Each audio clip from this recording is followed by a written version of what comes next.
Hello sir नमस्कार, मैं Devendra Parashar India TV. Devendra जी नमस्ते, कैसे हैं आप? सर बढ़िया, आप कैसे हैं सर? बहुत बहुत धन्यवाद आपका, अपने हेक्टिक शेड्यूल में समय निकाला हमसे बातचीत करने के लिए।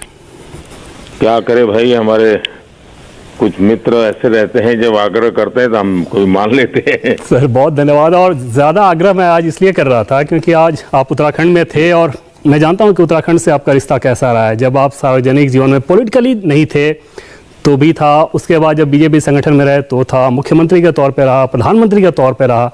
और क्योंकि आज आप उत्तराखंड में थे तो अचानक ही मेरे दिमाग में ये बात आई कि क्यों ना आज कोशिश किया जाए कि प्रधानमंत्री से थोड़ी बातचीत कर ली जाए, और आपने इसके लिए समय निकाला, बहुत धन्यवाद सर।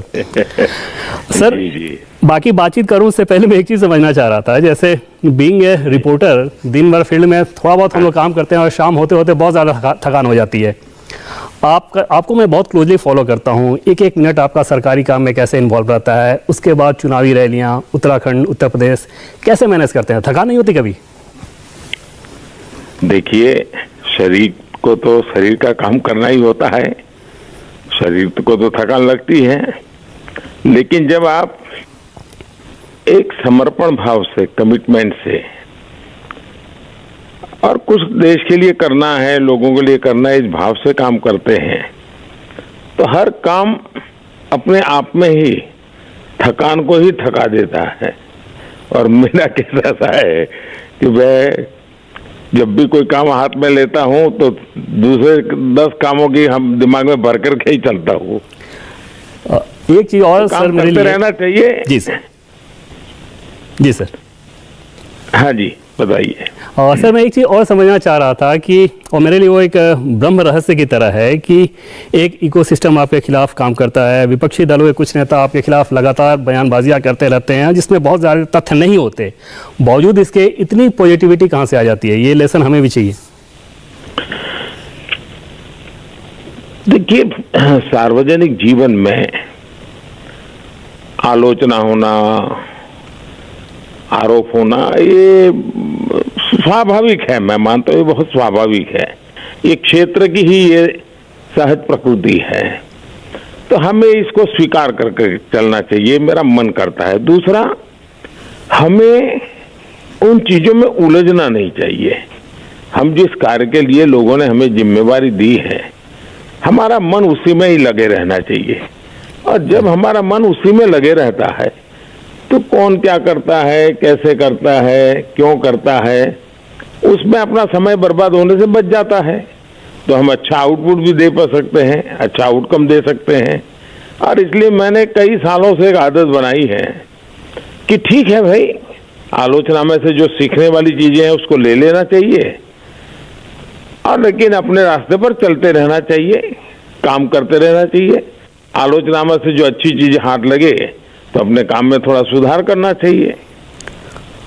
जैसे एक चीज़ मैंने देखा सर, पार्लियामेंट सेशन में दोनों ही हाउस में जनता के सामने पार्लियामेंट के मार्फत आपने एक तथ्य रखा और सारी चीज़ उसमें फैक्ट्स रखे गए थे, और उसके बावजूद विपक्षी दलों का कुछ रवैया बड़ा विचित्र किस्म का था, फिर भी आपके चेहरे पे तनाव नहीं, और वहाँ से आप पार्लियामेंट में ही अपने दफ्तर में पहुंचे और अगले सरकारी काम में जुट गए। ये कैसे होता है? पहली बात है कि लोकतंत्र में हर किसी को अपनी बात करने का अधिकार है। जब सदन में चर्चा होती है तो हर कोई अपने विचार रखते हैं। मेरा भी दायित्व बनता है कि उसमें से जो भी मैं हमारे आदरणीय सदस्यों को संतोष दे सकूं, देने का मुझे प्रयास करना चाहिए। लेकिन वो बड़ी बड़ी बातें करने के बजाय तथ्यों के आधार पर करना चाहिए, तर्क के आधार पर करना चाहिए, मेरा प्रयास रहता है।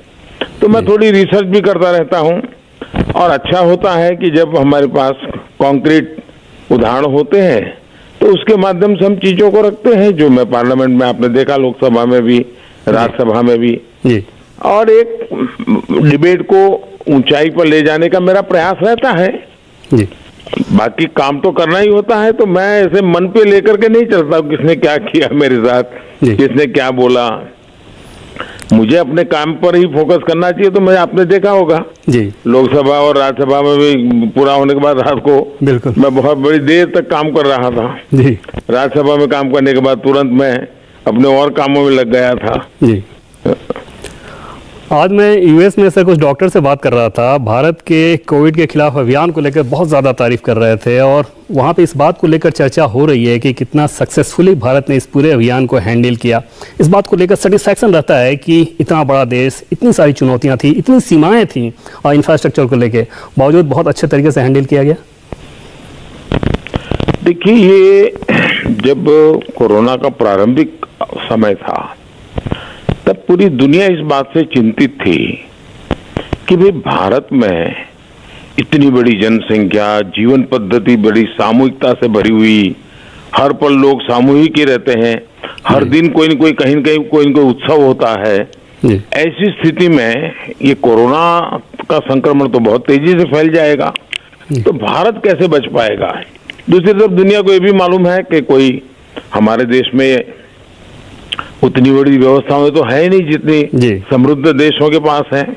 तो हमारे साधन कम, हमारी जीवन की शैली भी कुछ अलग, तो दुनिया भर के मन में ये प्रश्न तो था कि भारत दुनिया के लिए बड़ी मुसीबत बन जाएगा।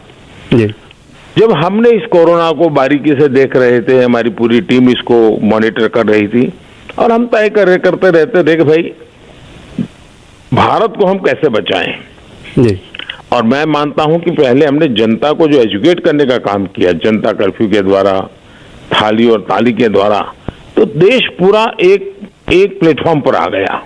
बाद में मैं लगातार, आपको मालूम होगा, प्रारंभ में मैं अलग अलग ग्रुपों के साथ वर्चुअल कॉन्फ्रेंस करके एक विचार को नीचे तक पड़ा। 23 बार हमने मुख्यमंत्रियों की कॉन्फ्रेंस की, जो शायद ही रेयर हिंदुस्तान के इतिहास में हुआ है। तो एक पूरे देश को साथ लेकर के हम चले और उसका परिणाम भी मिला। लोगों ने हमारी बातों को माना, लोगों ने हमें सहयोग दिया। दूसरी तरफ बहुत पहले से ही हम वैक्सीनेशन पर ध्यान देना पड़ेगा, पूरी टीमें लगाई, धन खर्च करने का भी निर्णय कर लिया, वैज्ञानिकों को प्रोत्साहित किया, तो भारत की अपनी वैक्सीन भी मिल गई। और फिर नीचे तक हेल्थ वर्कर्स को मोटिवेट किया, राज्य सरकारों को भी एक वैक्सीनेशन का महत्व समझाया और परिणाम है कि आज देश करीब करीब 100%, पहला डोज तो करीब करीब 100% पर हम पहुंच रहे हैं और सेकंड डोज भी बहुत तेजी से आगे बढ़ रहे हैं। फिर हमारे किशोर वय के लोगों से किया तो उसमें भी आपने देखा होगा कि बहुत ही उत्साह से हमारे सब किशोर वय के बच्चे हैं, उन्होंने बहुत ही सहयोग किया। तो एक प्रकार से, और मैं देख रहा हूँ, मैं उत्तराखंड में वैक्सीनेशन को लेकर के मुझे इतने आशीर्वाद देते हैं लोग, इतने आशीर्वाद देते हैं। अभी मैंने आज वहाँ उत्तराखंड की सभा में भी उल्लेख किया था। मैं तो हैरान हूँ जी, दूर दूर के गांव, मुझे बराबर है, जब मैं गुजरात में था मुख्यमंत्री के नाते, केदार का जो मुसीबत आई थी, उसके बाद मैंने गुजरात से वहाँ के नागरिकों के लिए बहुत सामान भेजा था। तो मुझे वो लोगों ने वीडियो भेजे थे उस समय, तब तो ये वीडियो का चलन बहुत कम था और लोग वीडियो भेजते रहे, हमें तो गुजरात का जो बॉक्स है वही चाहिए, क्योंकि उसमें हम पूरी व्यवस्था करके मैंने भेजा था। मैंने एक व्यक्ति के बाद वो बॉक्स खोलेगा तो वो अपना महीने भर गुजारा कर सकता है, इतनी सारी व्यवस्था रहती। उसमें मैच बॉक्स भी रहता था, नमक भी रहता था, उसको जलाने के लिए प्राइमस की व्यवस्था रहती थी, बर्तन रहते थे, खाना रहता था। तो उस समय जब मैं मुख्यमंत्री था तब भी उत्तराखंड के गांव गांव वो सामान मैंने पहुंचाया था। अब उन माताओं का आशीर्वाद आज भी बना रहता है। अभी इस बार मैंने देखा कि वीडियो पर माता है, आपको भी ढूंढोगे तो वीडियो मिलेगी, आप हैरान हो जाओगे। जैसे मैं देख रहा था कि सब माता कहती भाई हमारे बच्चे जैसे हमारी सेवा करते हैं, मोदी भी हमारे बच्चों की तरह हमारी सेवा करता है। एक माँ कह रही थी कि हमने हमारे बच्चों को 9 महीने तक पेट में रखा, उसकी लालन पालन किया, बड़े किए, लेकिन अब अपनी दुनिया में खो गए। आज मोदी है जो मेरा बेटा है, वो मेरी सेवा करता है। जब इतने आशीर्वाद मिलते हैं तो काम करने का उत्साह भी बहुत रहता है, मन में भाव रहता है कुछ न कुछ करें। जनता के लिए जब सर आप काम करते हैं तो जनता का सपोर्ट, जैसा कि हर एक अभियान में हमने देखा, चाहे कोरोना हो या केदारनाथ त्रासदी का जैसा आपने जिक्र किया, हर जगह दिखता है। बावजूद इसके पॉलिटिकल क्लास की बात करें तो वो सपोर्ट नहीं मिलता। इस बात को लेकर पीड़ा होती है कि अनर्गल आरोप लगा कि उस अभियान को कमजोर करने की कोशिश होती है। देखिए, जनता का समर्थन भरपूर मिल रहा है जी, जनता की कोई शिकायत नहीं है। बाकी जो पूर्व निर्धारित अपने एजेंडा पे चलते हैं जिनकी अपनी जो कोई पॉलिटिकल एजेंडा है या कुछ के किसी के निजी स्वार्थ है, तो उनकी तरफ से विरोध बहुत स्वाभाविक है, उनकी तरफ से मुझ पर गुस्सा होना बहुत स्वाभाविक है। अगर जब मैं भ्रष्टाचार बंद करूंगा तो जिन लोगों को उससे फायदा होता था वो गुस्सा करेंगे ही करेंगे, वो मेरे पर नाराजगी करेंगे ही करेंगे। हमारा काम है, जिनके लिए हमें काम दिया गया है वो जनता जनार्दन है, हमें जनता जनार्दन की सेवा करते रहना चाहिए, तो हम उसी पर ध्यान देते हैं। तो आज क्योंकि सर आज उत्तराखंड में आप थे, उत्तर प्रदेश में थे, रैली करके लौटे हैं, क्या अनुभव रहा जनता का जो फील था, क्योंकि आप बहुत बेहतर समझते हैं, क्या फील हुआ वहाँ पे? देखिए, मैं मूलतः तो संगठन में काम करने वाला व्यक्ति रहा हूँ, तो जनता के बीच में ही रहा हुआ एक इंसान हूँ, तो जनता की नब्ज को मैं भली भांति जानता हूँ। देश की जनता का भरोसा भारतीय जनता पार्टी पर निरंतर बढ़ता चला जा रहा है, जो मैं उत्तर प्रदेश में भी देख रहा हूँ, उत्तराखंड में देख रहा हूँ, और हमारे जो सभी 5 राज्यों में चुनाव है उन सभी जगह पे मैं देख रहा हूँ। आज जब मैं उत्तराखंड में गया तो हेलीपैड से लेकर के सभा के मंच तक पूरे रास्ते पर इतने लोग थे।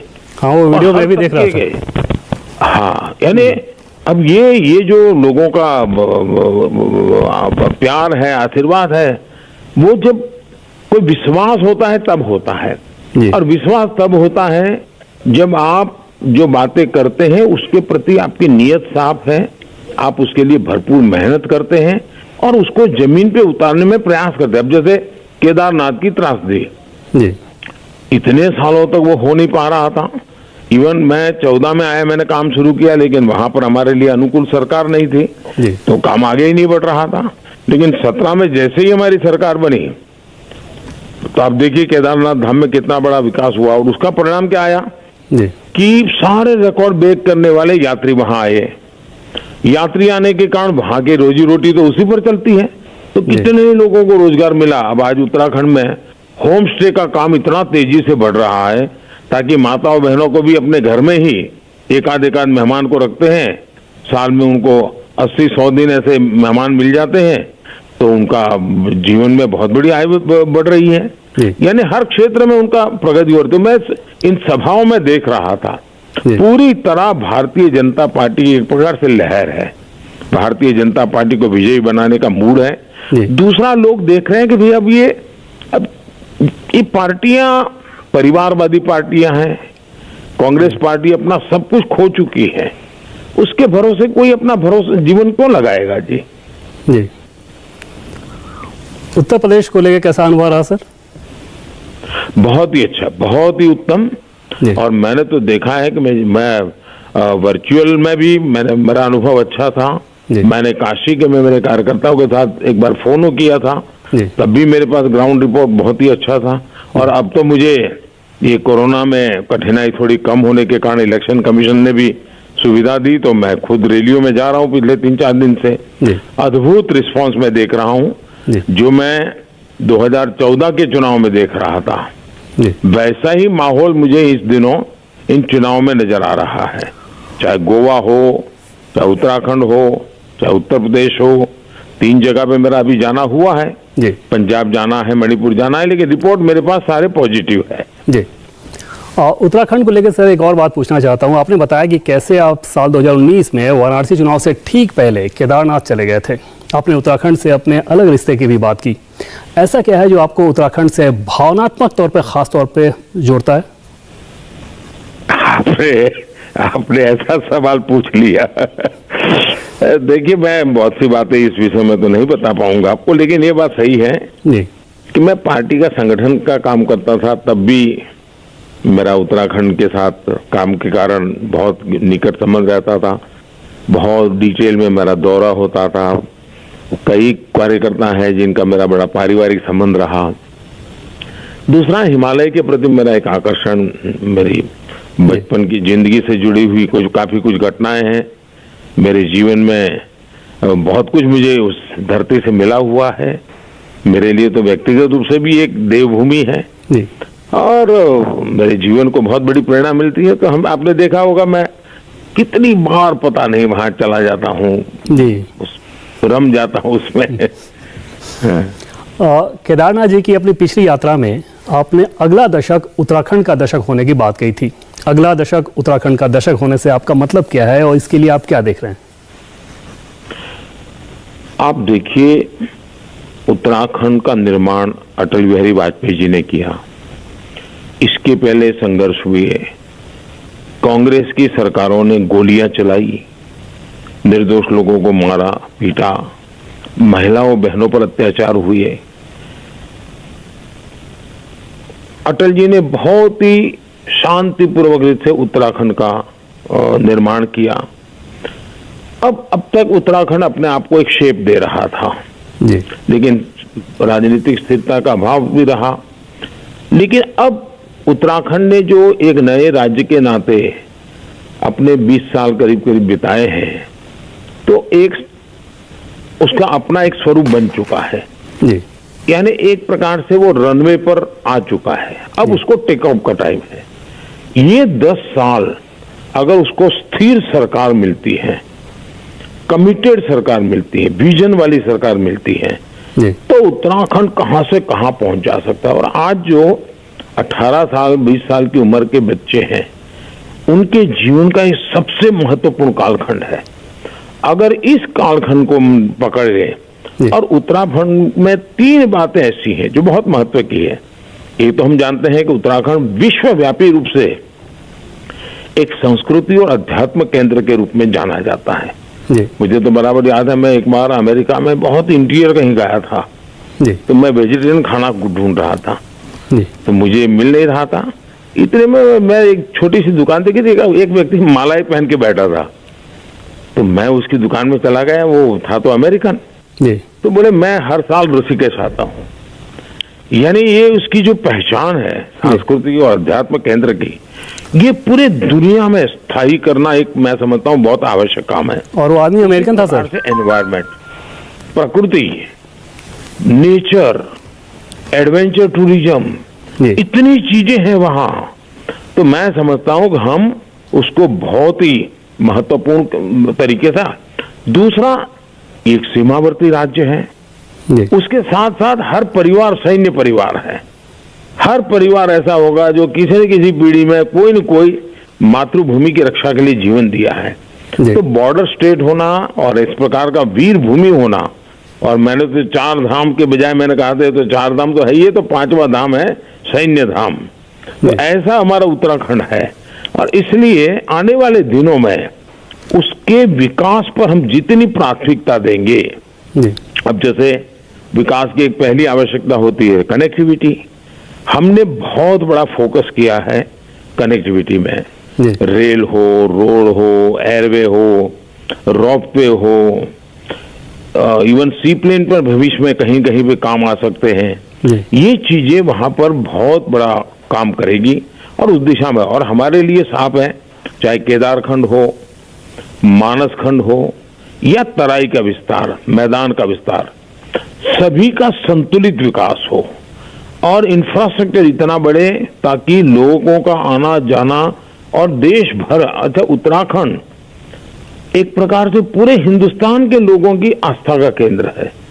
यानी 130 करोड़ देशवासियों को कभी न कभी लगता है बद्रीनाथ जाना, केदारनाथ जाना, गंगा जी में डुबकी लगाना, ये हिंदुस्तान के हर व्यक्ति की आकांक्षा रहती है, अपने माँ बाप को ले जाने की आकांक्षा रहती है। लेकिन वहां सुविधाएं विकसित होगी तब जाकर के लोग आएंगे, और अगर टूरिज्म इतना बढ़ता है, इतनी प्रकृति है, तो वहां की रोजी रोटी में कितना बड़ा फर्क होगा।